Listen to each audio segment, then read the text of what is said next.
Sebuah kabar besar datang dari sektor pertahanan Indonesia. Menteri Keuangan, Purbaya Yudisadewa, baru-baru ini mengonfirmasi bahwa anggaran untuk pembelian jet tempur buatan Cina, Chengdu J-10, telah disetujui.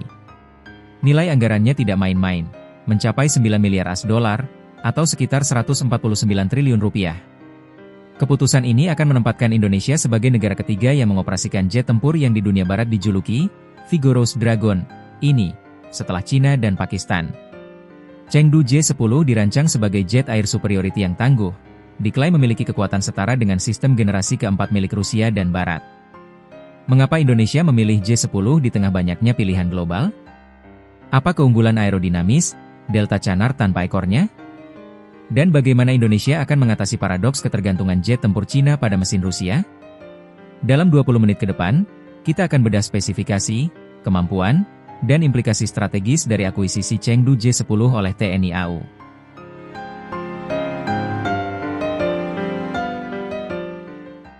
Anggaran rekor dan kekuatan air superiority. Kabar persetujuan anggaran dari Menkeu Purbaya Yudisadewa ini menunjukkan keseriusan Indonesia dalam memodernisasi alutsistanya. Angka 9 miliar US$, adalah salah satu anggaran pembelian alutsista terbesar dalam sejarah modern Indonesia. Host, mengutip Purbaya, 9 miliar US$, kalau nggak salah atau lebih. Saya lupa angkanya. Tapi sudah disetujui, jadi harusnya udah siap semua, katanya. Lalu, apa yang ditawarkan J-10? Jet tempur ini mulanya dirancang sebagai jet air superiority untuk Angkatan Udara Cina, PLAAF. Konsep air superiority berarti jet tempur ini harus tangguh dalam keadaan dominasi penuh kekuatan udara. Artinya, J-10 harus mampu mengendalikan langit dan melakukan misi seperti serangan atau pengintaian dengan risiko dan perlawanan minim dari lawan. Meskipun awalnya dirancang untuk dominasi udara, pemanfaatan J-10 belakangan direvisi menjadi jet multiperan yang dapat beroperasi di segala cuaca, siang atau malam, dengan keunggulan pada bodinya yang ringan. Kekuatannya diklaim mirip dengan jet tempur generasi ke-14 milik Rusia dan Barat.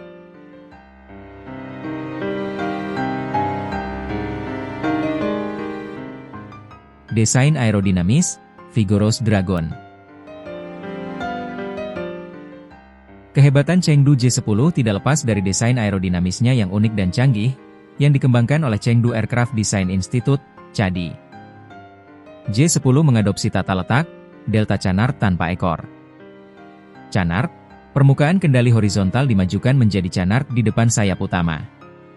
Sayap Delta, sayap besar berbentuk segitiga, Delta. Apa keunggulannya? Saat pesawat melakukan pitch up, mengangkat hidung, Canard justru mengangkat hidung, sehingga meningkatkan daya angkat keseluruhan pesawat. Ini berbeda dengan desain konvensional yang menggunakan ekor untuk mendorong hidung ke bawah. Berkat desain Canard yang mampu menangkap aliran udara segar, bukan gelombang udara di belakang sayap utama, J-10 dapat mencapai kendali yang lebih baik dengan permukaan kendali yang lebih kecil. Hasilnya adalah hambatan dan bobot yang lebih rendah, membuat jet ini sangat lincah dan gesit dalam pertempuran jarak dekat, dogfight.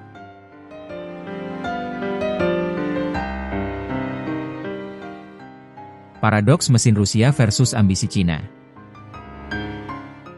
Di balik badi yang canggih, J-10 menyimpan paradoks teknologi.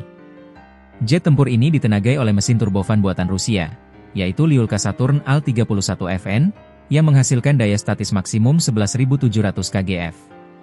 Perbedaan paling signifikan antara Al-31FN dan Al-31F, yang digunakan jet Rusia Su-27, adalah susunan komponennya.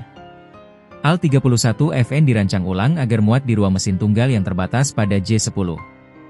Cina sebenarnya telah berusaha keras mengganti mesin impor ini dengan mesin domestik mereka, yaitu WS-10A, W-Ocean 10A, Taihang, yang menghasilkan daya dorong yang sedikit lebih besar. Namun, PLAAF menunda integrasi WS-10 karena kesulitan pengembangan mesin. Ini menunjukkan bahwa meskipun Cina mampu membuat airframe yang sangat canggih, mereka masih bergantung pada Rusia untuk mesin jet tempur yang andal. Rusia, yang menyadari ketergantungan ini, bahkan menawarkan versi Al-31FN yang ditingkatkan dengan masa pakai 2000 jam. Bagi Indonesia, ini berarti ketergantungan logistik dan pemeliharaan mesin pada Moskow, sebuah faktor yang harus diperhitungkan dalam politik luar negeri.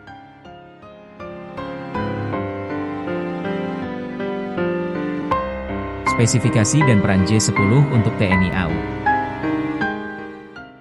J-10 adalah paket tempur yang lengkap, cocok untuk menjadi backbone armada tempur Indonesia.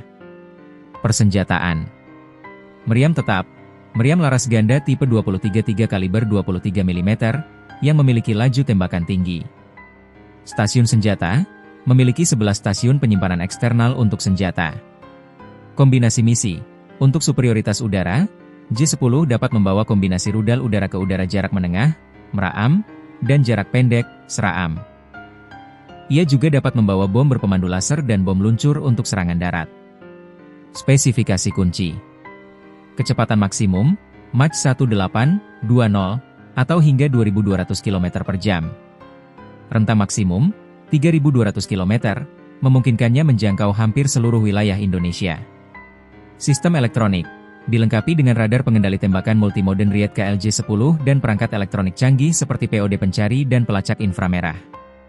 Dengan disetujuinya anggaran, Indonesia akan menjadi negara ketiga, bersama Cina dan Pakistan, yang mengandalkan Chengdu J-10.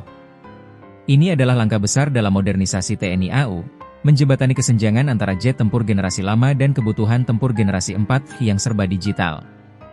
Anggaran Rp149 triliun untuk pembelian Chengdu J-10 dari Cina adalah langkah strategis yang menggarisbawahi upaya Indonesia untuk meningkatkan kapabilitas air superiority dan multirole di kawasan.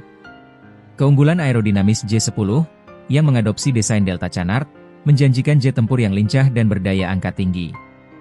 Namun, Indonesia juga harus menghadapi tantangan ketergantungan mesin turbofan Rusia, yang dapat memengaruhi rantai pasok dan pemeliharaan jangka panjang. Akuisisi ini adalah sinyal jelas bahwa Indonesia siap bertransaksi dengan berbagai pemasok global, termasuk Cina, untuk memenuhi kebutuhan pertahanan nasionalnya.